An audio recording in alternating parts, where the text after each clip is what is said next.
Hello everyone, welcome to true IAS and PCS. हम लोग medieval Indian history में travellers के चैप्टर को देख रहे थे क्लास 12 की एनसीईआरटी से, थीम 2 की बुक से, फिफ्थ चैप्टर, और कंटिन्यू करते हैं अपनी डिस्कशन को। दोस्तों, वैसे क्या है, प्रैक्टिकली अगर मैं आपको बताऊं, पेज 1 की तरफ एक बारी लेकर चलता हूं इस चैप्टर के। और हमने 3 ट्रैवलर्स के बारे में बखूबी तरीके से बहुत डिटेल में देख लिया है। Al Biruni, Ibn Battuta, Francois, Bernier. बहुत अच्छे से हमने डिटेल में एक एक एस्पेक्ट इनके बारे में देख लिया है। अल बिरूनी के बारे में देखा, इब्न बतूता के बारे में देखा, और फ्रैंकोइस बर्नियर के बारे में देखा। अब ये चैप्टर ने आपको एक आउटलुक दे दी है कि इनकी जिंदगी कैसी थी, इन्होंने क्या क्या लिखा, क्या नहीं लिखा। गलती यहां पर ये हो गई है, शायद से इन्होंने एनसीईआरटी कंप्लीट कर ली होगी और बाद में इनको याद आया होगा कि नहीं यार, इनके बारे में ना और भी इंफॉर्मेशन है जो हमें बतानी चाहिए स्टूडेंट को। अब फिर से हम लोग अल बिरूनी के बारे में, इब्न बतूता के बारे में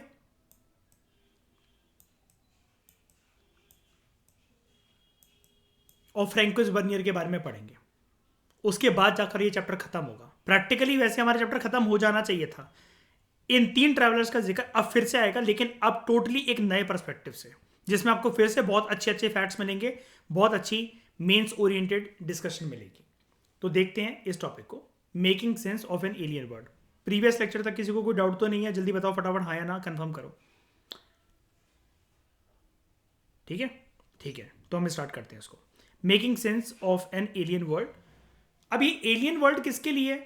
ये एलियन वर्ल्ड जो है, दुनिया, किसके लिए है? ट्रैवलर के लिए, है ना। और हम यहां पर किसके बारे में बैठे हैं पढ़ने? अल बिरूनी। अल बिरूनी के बारे में जो हमने इसका जीवन काल देखा प्रीवियस लेक्चर्स की डिस्कशन में, हमने ये देखा ना, अल बिरूनी कहां से था? कहां से था? ख्वारिज्म।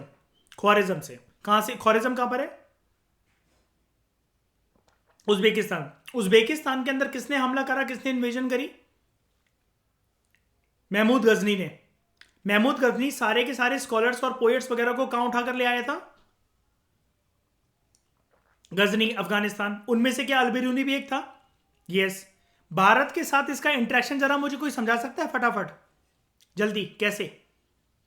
अफगानिस्तान में जो गजनाविड एम्पायर था, महमूद गजनी और उसकी फोर्सेस ने किसको मर्ज कर लिया था? हिंदुस्तान की कौन सी टेरिटरी को? पंजाब को। और पंजाब में उस टाइम पर कौन लोग रहते थे जिससे इसकी दोस्ती हो गई थी? पंडित लोग। पंडित लोग, मतलब कुल मिलाकर हम ऐसा बोल दे इसमें नॉर्मल भाषा में, है ना, पंडित लोग जो कि संस्कृत वगैरह जानते थे। तो ये अपनी भाषा उन्हें सिखाता था और उनसे क्या सीखता था? संस्कृत। लास्ट लैंग्वेज कौन सी इसने अपनी सीखी अपने जीवन काल में, अल बिरूनी ने, मरते मरते? संस्कृत। अब देखो, इसलिए लिखा हुआ यहां पर संस्कृत ट्रेडिशन। इतनी तो आपको बात रिकॉल है, मैं आपके साथ इंटरेक्शन करके इतनी बात को जान गया हूं। आगे बात करते हैं। Overcoming barriers to understanding.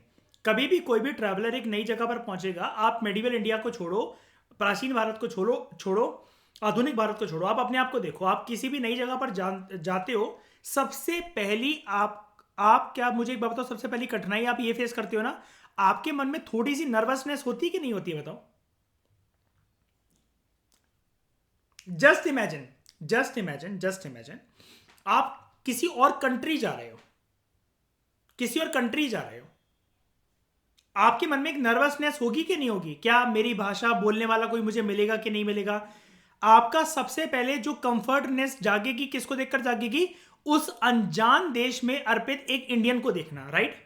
ताकि एटलीस्ट आपको यह बता सके कि दाल रोटी कहां मिलती है ना, यहां और चीजें क्या है, क्योंकि उससे आप फ्रेंकली हर एक सवाल पूछ सकते हो और वो आपको उस देश के बारे में खोद खोद कर रियल सच्चाइयां बताएगा, रेदर देन उस देश का व्यक्ति। नहीं,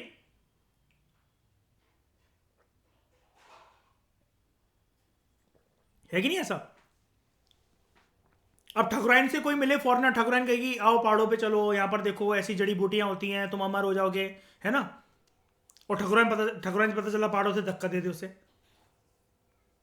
बोली वाली थी शक्ल ऐसी, ये होती है ना कुछ कुछ, कि फिर बाद में ये बदतमीज औरतें निकले कुछ कुछ। ठकुराइन अपने ऊपर मत ले लें, लेकिन मैं एक बात बता रहा हूँ, होते हैं कुछ कुछ ठाकुर ऐसे। ठीक है, overcoming barriers to understanding. As we have seen, travellers जो हैं they often compared what they saw in the subcontinent, और जिसके बारे में वो फेमिलियर थे उससे कंपेयर करते थे। यानी कि हम सिंपल एक भाषा में अगर बात करें अल बिरूनी के परस्पेक्टिव से, अल बिरूनी यहां पर किसका कंपैरिजन कर रहा था जब वो पढ़ता होगा? कंपैरिजन वैसे अपने वर्क्स में उसने करा नहीं डायरेक्टली, लेकिन ना चाहते हुए भी उसका मन, आप उसकी साइकोलॉजी अंडरस्टैंड करने की कोशिश करो, उसकी साइकोलॉजी क्या बोल रही होगी? दैट इंडिया जो है, इंडिया का कंपैरिजन, अगर नॉर्मल भाषा के अंदर हम बोल रहे हैं, अब ऐसा मत बोलना मुझे कि उस टाइम पर इंडिया नहीं होता था, ये नहीं होता था, नॉर्मल भाषा में कि हिंदुस्तान की धरती जो है वो कैसे अलग है, कौन सी धरती थे उसकी, ख्वारिज्म की धरती थे। क्या मैं ऐसा कह सकता हूं? ये लाइन में प्रेजेंट कर सकता हूं आपके सामने, है ना? हर एक जो ट्रैवलर था वो डिस्टेंट स्ट्रेटजी, मतलब डिफरेंट स्ट्रेटजी, डिस्टेंट का मतलब होता है डिफरेंट स्ट्रेटजी अडॉप्ट करने की कोशिश करता था कि उसने क्या ऑब्जर्व करा, व्हाट दे ऑब्जर्व। यानी कि भारत में भारत की सभ्यता को समझने के लिए हर एक ट्रैवलर के पास एक अलग अलग हथकंडे होते थे, तरीके होते थे। अलबिरूनी का जानते हैं तरीका? Al-Biruni, for instance, was aware of the problems inherent in the task he set himself. अब इसका पहले बताओ इसका टास्क क्या था? पंजाब में जब ब्राह्मणों से दोस्ती करी, प्रीस्ट लोगों से, पुजारियों से, क्या टास्क था इसका? पंडित लोगों के साथ दोस्ती करने का क्या समझना? हिंदुस्तान के बारे में समझना, और भाषा समझना कौन सी? संस्कृत। ठीक है, ये इसके लिए एक बैरियर भी था, प्रॉब्लम भी था, और ये भली बात इस चीज से अवेयर भी था। और इसने अपनी किताब में इन सारे बैरियर्स के बारे में, जो जो रुकावटें थी, कि जो अंडरस्टैंड ये करना चाहता था भारत की धरती के बारे में, भारत के लोगों के बारे में, भारत की संस्कृति के बारे में, कला के बारे में, ये सारी चीजें which were related to India's art, culture, tradition, language, custom, people, religion, food habit, custom practices, everything, वो जानता था कि इसको क्या क्या चुनौतियां आएंगी। और इनमें से फर्स्ट थी लैंग्वेज। अगर आप किसी से इंटरैक्ट करना नहीं जानते हो, सॉरी, भाषा नहीं जानते हो, तो आप किसी से इंटरैक्ट नहीं कर सकते। जिंदगी ना मिलेगी दोबारा देखिए मूवी, फरहान अख्तर, ऋतिक रोशन, कैटरीना कैफ, देखिए। अर्पित देखिए, फरहान अख्तर को कैटरीना कैफ की दोस्त से प्यार हो जाता है ना, भाषा नहीं जानता लेकिन रोमांस चरम सीमा तक जाता है कि नहीं? जब वो वेलकम उनका कर रही होती है, क्या कहता है होटल में जाकर? मैं भी तुमसे बहुत प्यार करता हूं। वो पूछते हैं ना उससे, क्या कह रहा है मुझे? तो एक होती है भाषा, हमेशा एक बैरियर बनती है अगर आपको किसी से इंटरेक्ट करनी है, वो होती है भाषा। अल बिरूनी के अकॉर्डिंग संस्कृत ना, अब देखना संस्कृत के बारे में क्या बोलता है, ध्यान से सुनना। संस्कृत जो है it was so different from Arabic and Persian, कि इसके जो संस्कृत के अंदर जो आइडियाज और जो कंसेप्ट हैं, उसको वो इतनी इजी भी नहीं है ट्रांसलेट करना from one language to another. अपने बचपन को ही देख लो मयूर, है क्या पढ़ाते थे हमें? पढ़ती पढ़ता पढ़ंती पढ़ती पढ़ता पढ़त, पठामी पठावा पठामा, है सात उते साते तहा, इतनी हाँ हाँ मयूर कह रहा है संस्कृत कभी ना आनी है तो इसको इजी नहीं है इतना, अलबिरूनी कहता था, ट्रांसलेट करना। जैसे कि अरेबिक और पर्शियन करी जा सकती है, अलबिरूनी का पर्सपेक्टिव है, हमें सिर्फ उसी की साइकोलॉजी के हिसाब से इसको समझना है शाइनी। ठीक है, तो शाइनी क्या कह रहा है वो इसके बारे में, संस्कृत के बारे में, कि संस्कृत सीखी उसने, लेकिन उसको सीखते हुए कैसी भाषा लगी एज कंपेयर टू अदर भाषा जो वो जानता था? थोड़ी सी tough, on a tougher side, है ना? यानी कि संस्कृत सीखने का उसका मेन उद्देश्य क्या था ठकुराइन? सबसे ज्यादा उसका कोर ऑब्जेक्टिव क्या था संस्कृत को सीखने के लिए? कि वो सीखकर सबसे पहले क्या करना चाहता था? सांस्कृतिक वर्क्स को किस में कन्वर्ट करना चाहता था? Translate, sorry, Arabic and Persian languages के अंदर बोल सकते हैं ना वैसे, लेकिन उसको थोड़ा सा as compare to other languages, क्या हम इस वाले पैराग्राफ से इसकी टोन को अंबर ये कह सकते हैं कि थोड़ा सा he was feeling Sanskrit on a bit tougher side, है ना? दूसरा बैरियर, दूसरा बैरियर वो ये भी देख रहा था कि यहां पर हिंदुस्तान की धरती पर लोगों की रिलीजियस बिलीफ और प्रैक्टिसेस काफी अलग अलग है। इसको एक चीज से मैं बताता हूं आपको। पीके मूवी में आमिर खान को जो जो धार्मिक गुरु जो जो बताए जा रहे थे वो वही करता जा रहा था ना, बस उसको ये नहीं पता था कि कौन से धर्म स्थल पर जाकर क्या चीज करनी है। मुसलमान औरतों से पूछ रहा है आपके पति मर गए क्या। चर्च में जिस लड़की की शादी होती है उससे पूछता है आपका पति मर गया क्या, आपने सफेद पहना हुआ है। चर्च में जाके नारियल फोड़ देता है, अंदर से फादर निकल कर आता है चर्च का, है आशिमा क्या कहता है वो, तुम्हारी वजह से गॉड सूली पर लटक गया, तुम्हारे पापों की वजह से। हमारी आशिमा के पाप भी कुछ इतने ही है कि गॉड सूली पर लटक गया सच में, जीसस क्राइस्ट। अब यहां पर एक चीज ये थी कि रिलीजियस बिलीफ को पीके जो भी कर रहा था अपने हिसाब से तो सही करने की कोशिश कर रहा था, लेकिन लोग चिढ़ रहे थे कि नहीं चिढ़ रहे थे बताओ, चिढ़ रहे थे ना। अगर आप माचिस की एक तीली होल्ड कर कर रखे हुए शाइनी शाइनी, आप माचिस जला रहे हो, लाइटर जला रहे हो, ठीक है, और मैं आपके पास अगर उसको फूंक दूं, आप बुरा मानोगे क्या, मानोगे? अच्छा बट अरे नहीं, मैं कह रहा हूं नॉर्मल एक माचिस कह रही है, हाँ सर ये भगवान माचिस की, हाँ नहीं माचिस की एक तीली एक लाइटर जला रहे हो आप ऐसे ही, और मैंने ऐसे फूंक दिया ऐसे करके, ठीक है, नहीं मानोगे। लेकिन लेकिन अगर यही किसी के घर में शायनी पूजा हो रही हो, ठीक है, और दीपक जल रहा हो, दिया जल रहा हो, और हम जाके उसको फूंक दे, तो बुरा मानेगा वो व्यक्ति की नहीं मानेगा। ओ माय गॉड देखिए ना शाइनी, तो वो जैसे 7वें फ्लोर पे जाते हैं उस वकील से मिलने, सत्यनारायण जी की पूजा होती है जिसके घर में, वो फूंक देता है ना उसके घर में दिया, तो उसके साथ जो जाता है उसको चाटा पड़ता है कि नहीं पड़ता है बहुत जोर की। अब वो ये अलबिरूनी क्या बताना चाह रहा था कि देखो यहां पर ना लोगों की जो भावनाएं हैं ना धर्म को लेकर वो काफी अलग हैं। और आप जानते हो ना अर्पित, हिंदुस्तान की धरती पर जो धार्मिक भावनाएं हैं वो कुछ ज्यादा ही एक एग्जैजरेटेड वे में लोग फॉलो, मैं ये नहीं कह रहा एग्जैजरेटेड वर्ड का मतलब यहां पर नेगेटिव कोनोटेशन मत समझना, लेकिन सच देखो क्योंकि आस्था तो आस्था है कि वो कैसे भी एक पर्सन फॉलो करे, हम किसी की आस्था को कुछ भी नहीं कर सकते कॉन्स्टिट्यूशनली, तो चलो ठीक है ये चीज़ छोड़ दो। और आप ये सोचो कि मैं कॉन्स्टिट्यूशनल वे में ऐसा कह रहा हूँ, लेकिन नहीं, हर किसी का एक अलग वे है। कुछ लोग एफर्मेशंस में बिलीव करते हैं, कुछ लोग सिर्फ मेडिटेशन करते हैं, कुछ लोग आइडल वर्शिप करते हैं। सारी वर्शिप ठीक है, ब्लेसिंग जहाँ से मिले वो हर हर जगह से लपेट लेनी चाहिए, उसमें कोई बुरी बात नहीं है। लेकिन फिर भी हिंदुस्तान की धरती पर जो धार्मिक आस्था है, धार्मिक भावनाएं हैं, और ये ज़माना देखो अंबर, ये मेडिवल इंडिया का कंटेक्स्ट चल रहा है। इस टाइम पर ऑलमोस्ट हर एक धर्म के लोग यहां पर हैं कि नहीं है बताओ, है ना।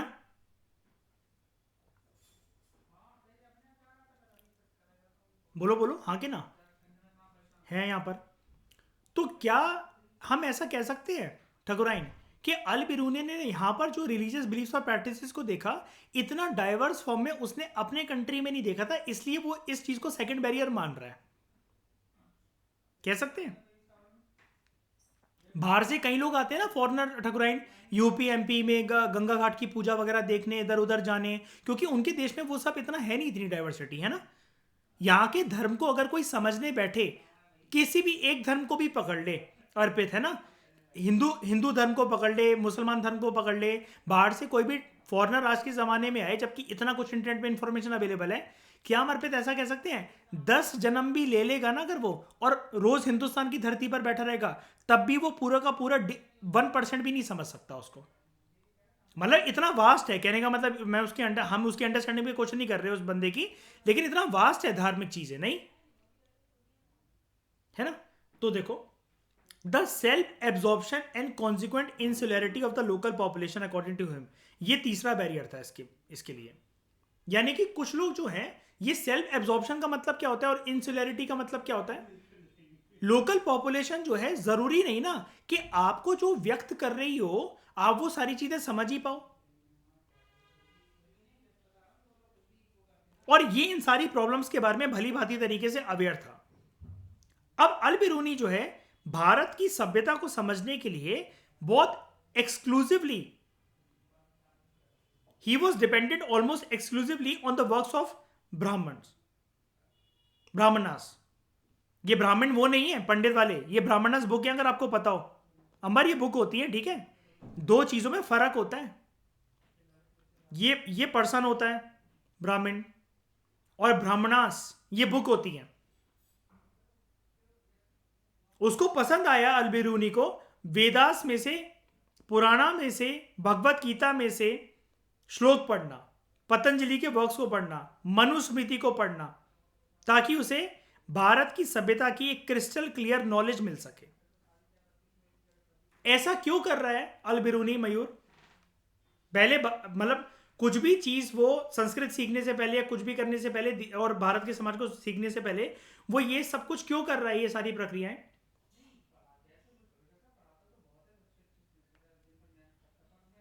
क्या? यस। और शाइनी और क्या?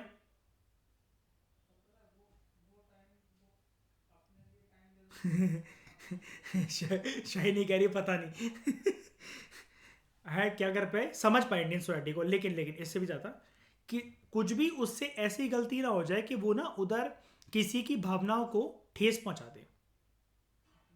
जैसे मैं एक बात बताता हूँ, आशमा आपका रियल एग्जांपल देता हूँ मैं यहाँ पर, ठीक है, लाइव एग्जांपल दे रहा हूँ।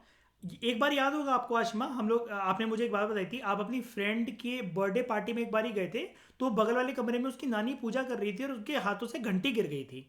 गलती से आपने उनके उस रूम में प्रवेश कर कर जूते पहन रखे थे, मुझे पूरा इंस्टेंस याद है आपके वर्ड टू वर्ड, और आपने घंटी उठाकर उनको दे दी थी।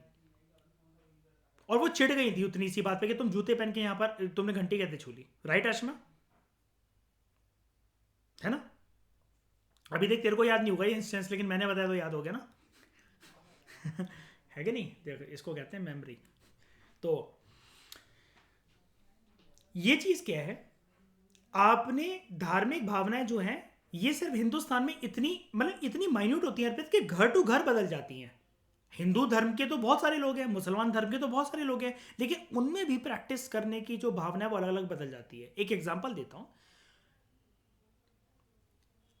अगर मान लो मिसबा नमाज कर रही हो, नमाज करते वक्त किसी के आगे से नहीं निकला जाता है। मिसबा नमाज कर रही है और मैं उसके आगे से निकल जाऊं, पता चला इतनी सी बात पे वो तलवार उठा ले, लेकिन हिना के आगे से निकल जाओ तो हो सकता है वो स्माइल कर दे। दोनों मुसलमान। अब समझे आशिमा?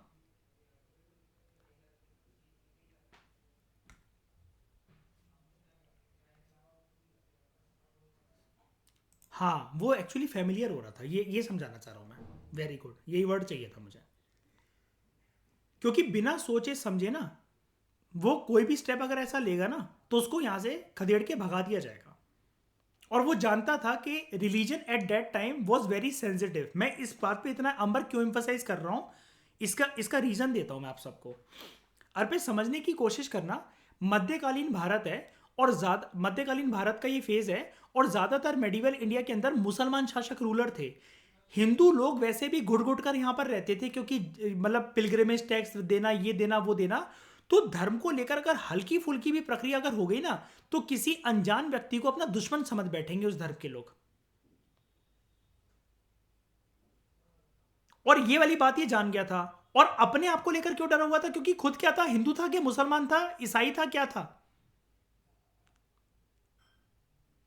मुस्लिम था Al Biruni. Yes, he was a Muslim. अब समझ में आया ये? ठीक है, तो अल बिरूनी के ऊपर वाले पैराग्राफ को इसको यहां पर रिलेट करने की कोशिश करना। अच्छा, संस्कृत से भाई साहब को कुछ ज्यादा ही लगाव है, तो चलो देखते हैं इसने संस्कृत के बारे में क्या कहा, अल बिरूनी के विचार संस्कृत के बारे में। ठीक है Ambar, very important question from your examination perspective. ठीक है, how Al Biruni describe Sanskrit, या what views did he hold from what Sanskrit.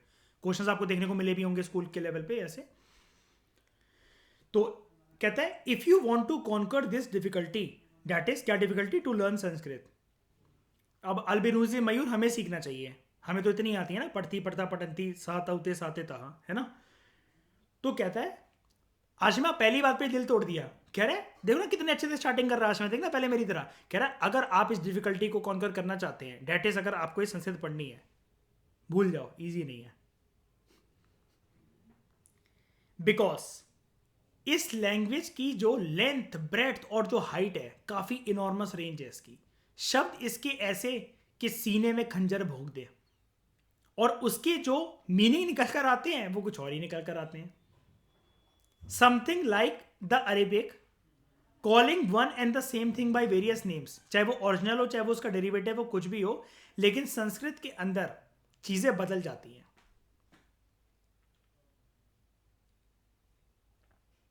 ठीक है, यहां पर आपको हर एक चीज को, हर एक शब्द को डिस्टिंग्विश करना पड़ता है कि आप लिख क्या रहे हो, उसका मतलब क्या होता है, और उसको बोलोगे कैसे। अब जैसे तीनों वर्ड जो हैं ये पढ़ाई से रिलेटेड है आशिम, है ना, पठती पठता पठंती, राइट, पढ़ाई से रिलेटेड है, लेकिन पूरा इसका टेबल होता है 3 3 के पेयर बनाकर, वो जो 7 चीजें आती हैं कि नहीं, और सबके मीनिंग अलग है, राइट, ये चीज है। ठीक है, तो इसने छोटी सी एक बात कही, इजी नहीं है इसको समझना अल बिरूनी के हिसाब से। ओके, अब अल बिरूनी का डिस्क्रिप्शन क्या है, भारत आए और उस जमाने के अंदर अर्पित कास्ट सिस्टम ना देखे तो ऐसा हो ही नहीं सकता। फटाफट से मुझे बता दो कास्ट सिस्टम की 4 कैटेगरी क्या है, इसको नॉर्मल भाषा में क्या बोलते थे, वर्ण सिस्टम। वर्ण सिस्टम में 4 कौन, सबसे टॉपर कौन, एक चीज मत भूलना, एक चीज, एक चीज मत भूलना, इस टाइम पर ये जो अब हम जो भी पढ़ रहे हैं ना, मेडिवल इंडिया का फेस चल रहा है ये। और अल बिरूनी कौन सी शताब्दी के अंदर आया था बताओ, ये चैप्टर है वैसे तो 10 से 17 सेंचुरी का, अल बिरूनी जल्दी बताओ 11th सेंचुरी, है ना। हम एक बारी लेटर बनाते हैं, ब्राह्मण, क्षत्रिय, वैश्य, शूद्र, मेडिवल इंडिया चल रहा है। आशमा इसके नीचे वाली लेयर बताओ जल्दी फटाफट, क्या कहते हैं उसको। हाँ, मुझे अंग्रेजी वर्ड नहीं चाहिए अभी यहां पर।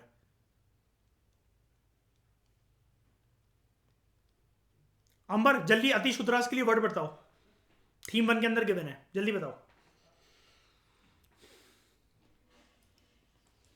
तुम 12th में हो,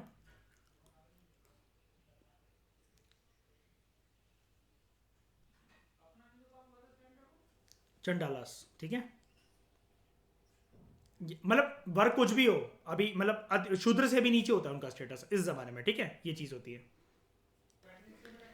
तो Al Biruni try to explain the caste system by looking for parallels in other society, यानी कि क्या देखना चाह रहा था, हमारे यहाँ जिस प्रकार से जैसे वर्ण सिस्टम रहता है, दूसरी सोसाइटीज में, कंट्रीज में ऐसा क्या पाया जाता है जिस तरीके से हमारा कास्ट सिस्टम वर्क करता है।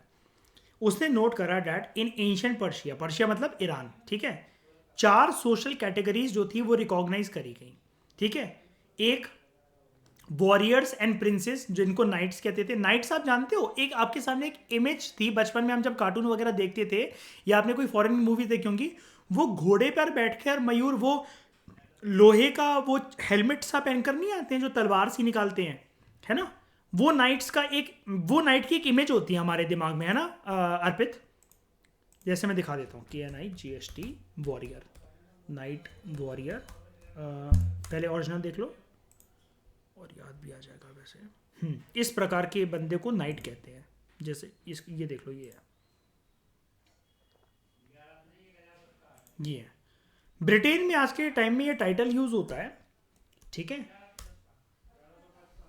नाइट हुड होता है वैसे वो, और उसकी उपाधि दी जाती है किसी एक अलग तरीके से। ओके, बहुत जैसे किसी ने कुछ मान काम करा हो, आपको पता होगा जैसे एक सेरेमनी जो थी उस मूवी के अंदर, हाउसफुल 1 के अंदर, तो अर्जुन रामपाल को एक घुटना जो क्वेश्चन पे रखकर जो क्वीन उसके अंदर जो दिखाई गई है एलिजाबेथ, उसके जब वो याद है मैंने आपको जो कौन सी गैस थी वो नाइट्रस ऑक्साइड जब मैंने दिखाया था, जो लाफिंग गैस है ना, तो वो जो ब्रोच लगा रही थी, जो उसके बैच लगा रही थी जो उसके, तो वो एक नाइटहुड का, एक नाइट का ही टाइटल होता है काइंड ऑफ, ठीक है, because he was an army का बहुत बड़ा टॉप का पर्सन दिखाया गया उसको उस मूवी के अंदर, ठीक है, जो कि अंडरकवर ऑपरेशंस करता है। तो 4 social categories were recognised, those of knights and princes, monks, ठीक है, fire priest and lawyers, physician, astronomers and other scientists, and finally peasants and artisans. Okay, ये कैटेगरीज थी.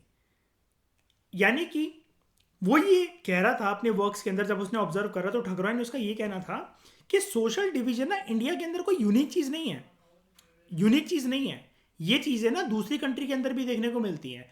अब यहाँ से अब आपको मैं एक एडिशनल पॉइंट देता हूँ, सारे लोग ध्यान से सुनना. यानी कि आप ये कह सकते हो कि जो सोशल हिरार्की जब इंडिया के अंदर प्रैक्टिस होती थी तो वर्ण सिस्टम जैसा कोई कंसेप्ट क्या किसी और कंट्री के अंदर था? तो जी हाँ, पर्शिया आ जाए किसी एग्जाम के अंदर या ईरान अगर आ जाए तो Iran is equal to India, Persia is equal to India in terms of जो हमारी कंट्री के अंदर वर्ण सिस्टम बोला जाता है. उधर सिस्टम का नाम कुछ भी हो लेकिन 4 fold social division of the society ये दोनों के लिए कॉमन है. फिर चाहे वो ये हो चाहे वो इंडिया हो. ये वाली बात याद रखना, ठीक है? बहुत कम बुक्स आपको ये वाली बात बताएंगी. At the same time he pointed out that Bharat के अंदर जिस प्रकार से इस्लाम फॉलो होता है, इस्लाम धर्म फॉलो होता है, all men were considered equal. इस्लाम वैसे भी, इस्लाम की कोर फिलॉसफी यही है. अगर आप कुरान शरीफ पढ़ोगे, कुरान पाक पढ़ोगे तो उसके अंदर आपको यही चीज बताई जाती है दैट इस्लाम का कंसेप्ट ही, कोर कंसेप्ट ही है ये कॉमन ब्रदरहुड पे फॉलो करता है. जैसे हम लोगों को एक पोयम पढ़ाई जाती थी अर्पित, बचपन में याद है? अर्पित, हिंदू मुस्लिम सिख ईसाई आपस में सब भाई भाई. ये कोर फिलॉसफी इस्लाम की ही है वैसे, ठीक है?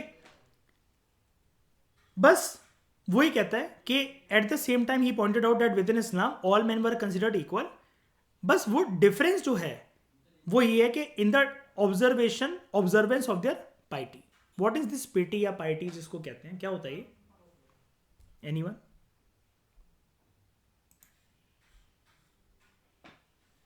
रिलीजियस सिग्निफिकेंस को ऑब्जर्व करने में, मतलब काइंड ऑफ जो भी चीजें होती हैं, रिचुअल सिग्निफिकेंस होती है, उसको बस ऑब्जर्व करने का तरीका बस अलग अलग है, ठीक है?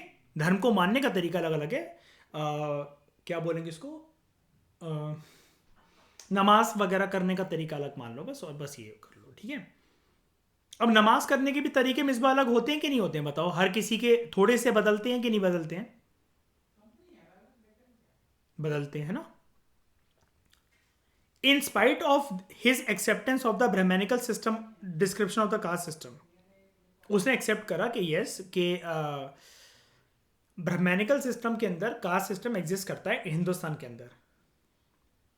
लेकिन अल बिरूनी ने जब पता करा ना तो इसके दोस्त इसको बोलते हैं, जो उसके पंजाब में दोस्त बने थे, कि देखो तुम हमारे साथ रहना, तुम हमें सही बंदे लग रहे हो और तुम अच्छी फैमिली से भी आए हो, तुमने जैसा कि अपना स्टेटस बताया. अगर तुम हमारे देश में होते ना तो पक्का तुम ब्राह्मण, क्षत्रिय या वैश्य होते. मान लो ऐसी कॉन्वर्सेशन चल रही है, ठीक है?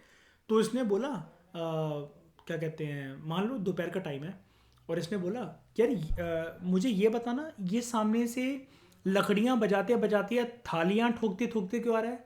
तो इसके ब्राह्मण दोस्त ने बोला ओ अच्छा ये आ गया, हट जाओ अलबिरूनी, साइड हो जाओ, बिल्कुल साइड हो जाओ, इससे चिपकना मत और अंदर चलो चलो घर के अंदर बैठो जाके. तो उसने कहा ये क्यों? उन्होंने कहा कि अगर इसकी परछाई भी तुम पर पड़ गई ना तो तुम्हें नहाना पड़ेगा.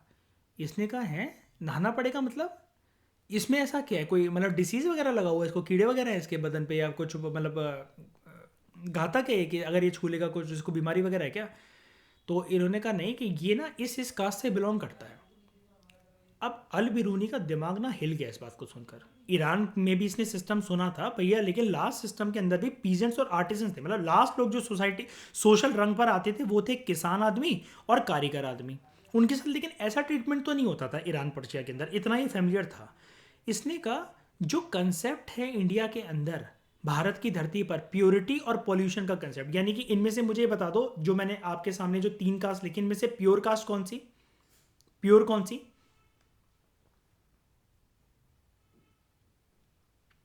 ब्राह्मण, क्षत्रिय और वैश्य, इतना कह दूं मैं. और शूद्रों की कौन सी और अतिशूद्र? ये पॉल्यूटेड, ठीक है? इसने सारी चीजें मानी, इसने कहा लेकिन नहीं मैं नहीं मान सकता. अब ब्राह्मण दोस्तों ने इसको फिलॉसफी बताई होगी आशिमा कि ये रब की मर्जी है, ईश्वर ने ऐसा बनाकर इसने भेजा है. इसने कहा ना यार, रब क्या तुम्हारे लिए तुम्हारा रब है, मेरे लिए मेरा खुदा नहीं है क्या? भगवान तो हर जगह इक्वल है. मतलब अल बिरूनी हम क्या कह सकते हैं मिसबा, अपने ज़माने के हिसाब से थोड़ा सा ब्रॉड माइंडेड था ना, मतलब हल्के, मतलब चीज़ों को इतना भी ज़्यादा नैरो तरीके से नहीं सोचता था ना, जैसा हिंदुस्तान की धरती में सोचा जाता था उस ज़माने में। तभी तो ये कह रहा है, देखो, he disapproved the notion of the pollution. बहुत सारे एग्जाम्स के अंदर अंबर ये आ सकता है कि Al Biruni accepted the concept of purity in pollution. नहीं, बिल्कुल नहीं, ब्लंडर ब्लंडर हो जाएगा बहुत ज़्यादा अगर इसको अगर ट्रू कर दिया तो, बहुत बड़ा ब्लंडर हो जाएगा। मैं सभी को बता रहा हूँ, या मुझे नहीं पता किस फॉर्मेट में कब आएगा ये क्वेश्चन, लेकिन ये स्टेटमेंट कभी ना कभी आ सकती है कि there was a traveller Al Biruni consider the following statements about Al Biruni, he accepted the concept of purity in pollution of which he was familiar about the same concept in Iran या पर्शिया। नहीं, ना ईरान पर्शिया के अंदर ऐसा कोई concept था और ना इसने ऐसा कुछ अप्रूव करा यहाँ पर। ही डिसअप्रूव, कंप्लीटली रिजेक्टेड। अरे ऐसा कुछ नहीं होता कि कुछ का प्योरीफाइड है और कुछ पॉल्यूटेड है। इसने कहा नहीं, बकवास सब। He remark that everything which falls into a state of impurity, इसका ये कहना था कि हर एक चीज जिसको इम्प्योर अगर आप बोल रहे हो, इंसानों को तो भूल ही जाओ, ध्यान से सुनना इसके पवित्र वर्ड्स। कहता है इंसानों को तो भूल ही जाओ, इस संसार में किसी भी चीज को आप इम्प्योर बोल दो। अगर आप डिटेल में जाकर कभी पढ़ोगे ना, मतलब इसके बारे में कुछ जरूरत नहीं है वैसे पढ़ने की। इसने बोला आप ना कचड़ पट्टी की बात कर लो, आप फीसिस की बात कर लो, आप पॉटी की बात कर लो, आप गाय के गोबर की बात कर लो, आप यूरिन की बात कर लो। इसने कहा हर एक पृथ्वी पे चीज ऐसी होती है। इसने कहा, ब्राह्मण दोस्तों से इसने आर्गुमेंट करी थी, मतलब मैं आपको बता रहा हूँ, कभी एक्स्ट्रा सर्च मारने की कोई जरूरत नहीं है आपको, टाइम वेस्ट चीज़ है वो। इसने ब्राह्मण दोस्तों से कहा भाई इससे ज़्यादा तो कोई इम्प्योर चीज़ नहीं हो सकती ना। किसी का यूरिन, किसी की पॉटी, गाय का गोबर, गाय का मलमूत्र, उसको तो आप पवित्र मानते हो। उस जमाने के अंदर हम ये मान सकते हैं ना अर्पित कि आज भी ये चीज़ तो चलती है। गोमूत्र कई लोग पीते हैं अर्पित, बताओ डिनाइड है क्या ये कंसेप्ट? पीते हैं, सन्यासी वगैरह उस टाइम पर भी पीते होंगे। इसने कहा तुम उसका मतलब तुम गाय का मूत्र पी ले रहे हो, टॉयलेट पी ले रहे हो, लेकिन तुम्हें एक इंसान की परछाई को देखकर मतलब ऐसी चीज हो रही है। इसने कहा देखो, खेती बाड़ी भी यहां पर चलती होगी कि नहीं चलती होगी। इसने घूमा इंडिया, इसने बताया देखो, मैं जब कल राम कुमार के खेत पर गया था, एग्जाम्पल बता रहा हूं मैं बस, मैं, इसने बोला इमेजिन करो कि मैं जब कल राम कुमार के खेत पर गया था, दोस्तों ब्राह्मण दोस्तों से बोल रहा है, तो उसने मुझे ये बताया कि उसके खेत में जो मिट्टी के अंदर जो अच्छी न्यूट्रिएंट्स और फर्टिलिटी जो डिराइव होती है, वो गाय के गोबर को जब वो गाड़ देता है, सारी सब्जियां या जो भी चीज़ होती है, तो जब वो उसको गाड़ देता है मिट्टी में, कुछ महीने कुछ हफ्तों के बाद वो अच्छा पदार्थ बन जाता है, जिसकी वजह से उसके फल, जो जो फसल होती है, जो फल सब्जियां वो उगाता है, वो काफ़ी अच्छी उगती है। उसका कहना ये था, इस तरीके से कनेक्शन करते हुए, एक एनेक्डोट बनाते हुए, डेट कोई भी चीज़ जिसको आप इम्प्योर कह रहे हो, वो मुशक्कत करते हुए एक दिन सक्सीड कर जाती है और ओरिजिनल कंडीशन में आ जाती है। और हर एक चीज़ की इस पृथ्वी पर ओरिजिनल कंडीशन प्योरिटी ही होती है।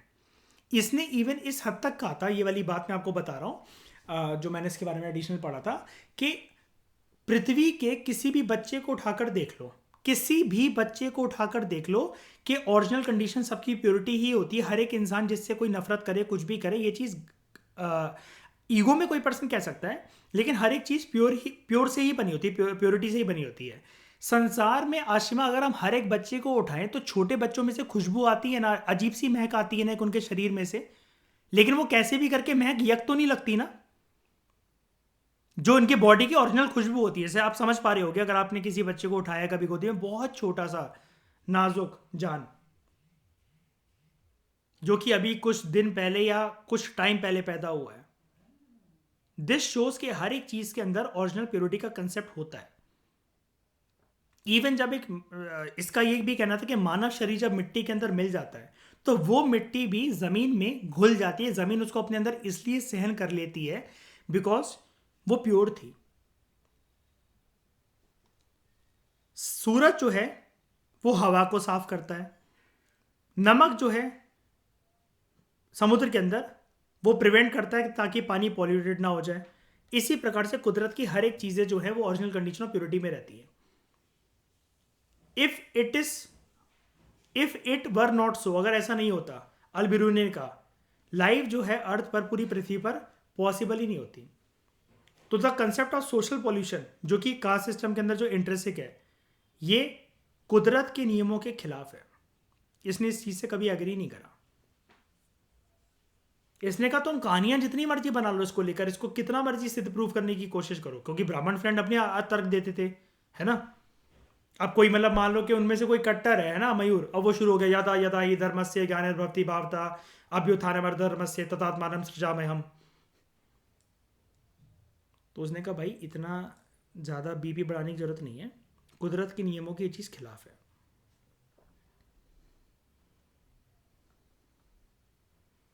God knows the best.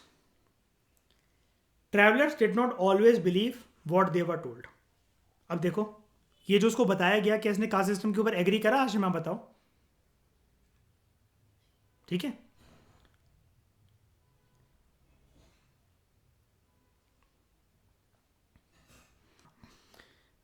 जब इसको एक स्टोरी बताई गई कि एक ना लकड़ी की एक मूर्ति है, एक जिसको जगह लेकर गए होंगे इसके ब्राह्मण दोस्त, एक के इसको जय जय करो, ये इस देवी देवता की मूर्ति है, ये लकड़ी की है और ये 2,16,432 साल पुरानी है।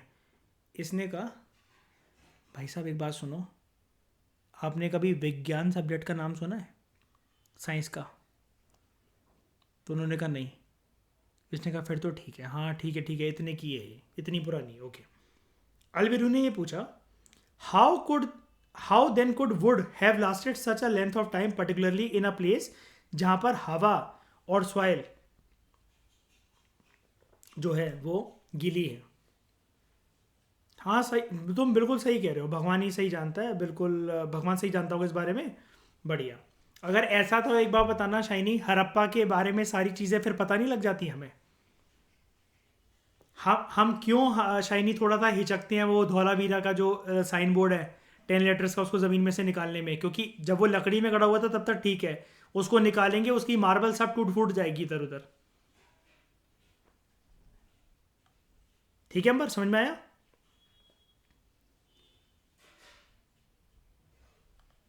उसके बाद एज वी हैव सीन, अल-बिरूनी का जो डिस्क्रिप्शन था कास्ट सिस्टम का, it was deeply influenced by study of the normative Sanskrit text, जहां पर रूल्स गिवन थे ब्राह्मणास के अकॉर्डिंग। जो बुक है ये ब्राह्मणास मतलब बुक है ये, ठीक है, उसके अकॉर्डिंग इसने पढ़ा उस संस्कृत बुक को, ठीक है, संस्कृतिक टेक्स्ट को इसने पढ़ा, और फिर इसने कास्ट सिस्टम जो था ये काफी से डीपली इन्फ्लुएंस था। मतलब ये जानना चाहता था ऐसा क्या हो गया कि किसी कास्ट को ऐसा बोला जा रहा है, किसी कास्ट को वैसा बोला जा रहा है। However in real life ये जो सिस्टम था it was not quite as rigid. इसने ये भी देखा, जब इसने इतिहास जब जाना कास्ट सिस्टम का, आप सबको एक चीज बहुत अच्छे से याद होगी एंशिएंट इंडियन हिस्ट्री के अंदर, आशिमा, कास्ट सिस्टम अशप्रीत शुरू से ऐसा नहीं था। अगर आप ब्राह्मण के बेटे तो जरूरी नहीं है कि आप ब्राह्मण ही हो जाओगे, क्योंकि शुरू में वो कास्ट सिस्टम की रिलीजियस कोनोटेशन नहीं थी, वो मेहनत के बेसिस पे मिलता था। अब इसमें याद है, पापा अगर क्षत्रिय हैं और बेटा अगर बैठ के पबजी खेल रहा है तो वो शूद्र में ही आ जाएगा फिर वो, क्योंकि वो रिलीजन की कोनोटेशन थी नहीं शुरू में कास्ट सिस्टम की। तो फॉर इंस्टेंस दो कैटेगरीज है जिसको हम लोग ये बोलते हैं, some person who are born outside the caste system like Antyaja, they were often expected to provide inexpensive labor to both peasants and zamindars. In other words, कुछ कुछ जो लोग हैं जिनको आउटसाइड द कास्ट सिस्टम माना जाता था उनके खिलाफ सोशल ऑपरेशन होती थी, ठीक है, लेकिन फिर भी दे वर इंक्लूडेड इनटू इकोनॉमिक नेटवर्क। तो इसको लगा जब बर्खास्त कर रहे हो तो फिर पूरी तरीके से करो ना, मतलब समझने की बात, इसकी बात समझने की कोशिश करना। मयूर साइकोलॉजी कह रहा है तुम सोशली ऑपरेस कर रहे हो, कई जगह बैठने नहीं देते, हमारे साथ बस बैठो, परछाई पड़ेगी, ऐसा हो जाएगा वैसा हो जाएगा। लेकिन भैया लेबर तो पूरी हमसे चाहिए कि खेती बाड़ी अगर होगी, इकोनॉमिक नेटवर्क कुछ सिस्टम अगर चलाना है तो भैया फसल तुम काटोगे वो काटोगे क्यों भाई? मेरे हाथ से फसल कट रही है, मेरे हाथ से जो है खेत की जुताई हो रही है, तो जो तुम अन्न खाओगे मेरे हाथों से पैदा हुआ, वो फिर तुम्हारी बुद्धि भ्रष्ट नहीं करेगा जब मेरी परछाई तुम्हें भ्रष्ट कर सकती है। तो अल-बिरूनी के जो सवाल थे तो ब्राह्मण दोस्त कहते थे अरे छोड़ो ना यार ये सब बातें, चाय पे चलते हैं चलो। वही वाली बात है ना अर्पित, कि किसी किसी को सही चीज़ के लिए अगर आप आर्ग्यू कर रहे हो तो फिर वो उसका नेचर फिर वैसा हो जाता है ना, कि क्या कहते हैं, टालने वाली बात है ना। System of varnas, this is Al Biruni's account of the system of varnas. क्या बोला इसने? हाईएस्ट कास्ट कहता है जब मैं हिंदुस्तान में आया और जब मैंने देखा इसको, संस्कृत टेस्ट ब्राह्मणास वगैरह को, पूरा का पूरा सोशल सिस्टम जब देखा, तो हाईएस्ट कास्ट यहाँ पर है ब्राह्मणों की। ठीक है, जो जिनका काम है, of whom the books of the Hindus tell us that they were created from the head of the Brahman. आपको वो भी पता होगा कि ये ऐसा माना जाता है, लॉर्ड मनु के शरीर के ये अंग हैं पूरे के पूरे, है ना। Brahman is the another name for the force called nature, और हेड उसका हाईएस्ट पार्ट होता है। तो ब्राह्मण जो हैं, they are the choice, they are the choice part of the whole genus. Therefore Hindus जो है, they consider them as the best version of mankind. Next है क्षत्रिय। शोल्डर और जो हैंड्स हैं, मैं इसको बना भी देता हूं आपके लिए।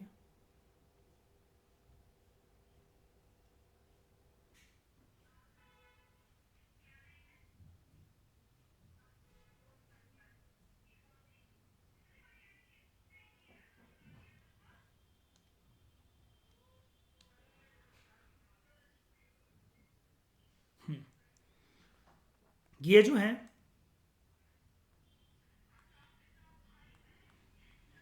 ब्राह्मणस, ठीक है। उसके बाद क्षत्रिय, shoulders and hands.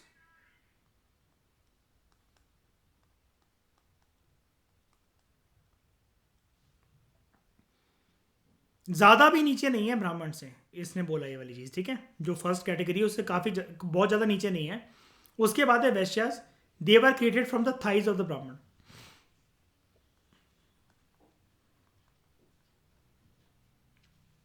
Shudras were created from their feet.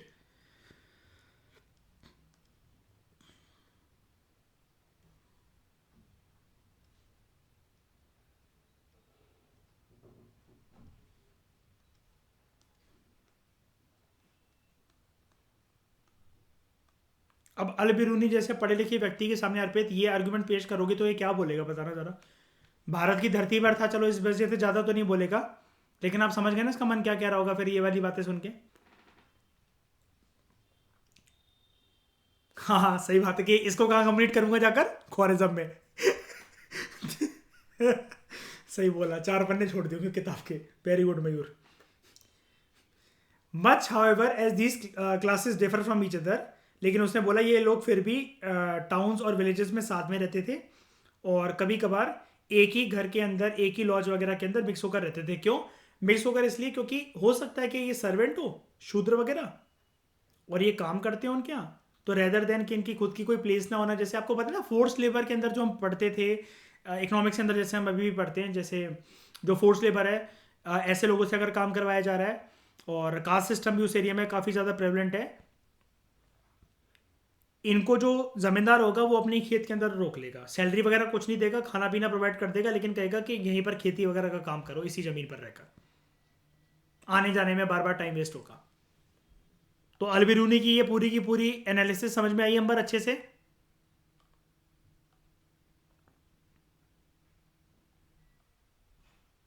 ठीक है, तो इस डिस्कशन में दोस्तों फिलहाल इतना ही। Thank you very much for discussion.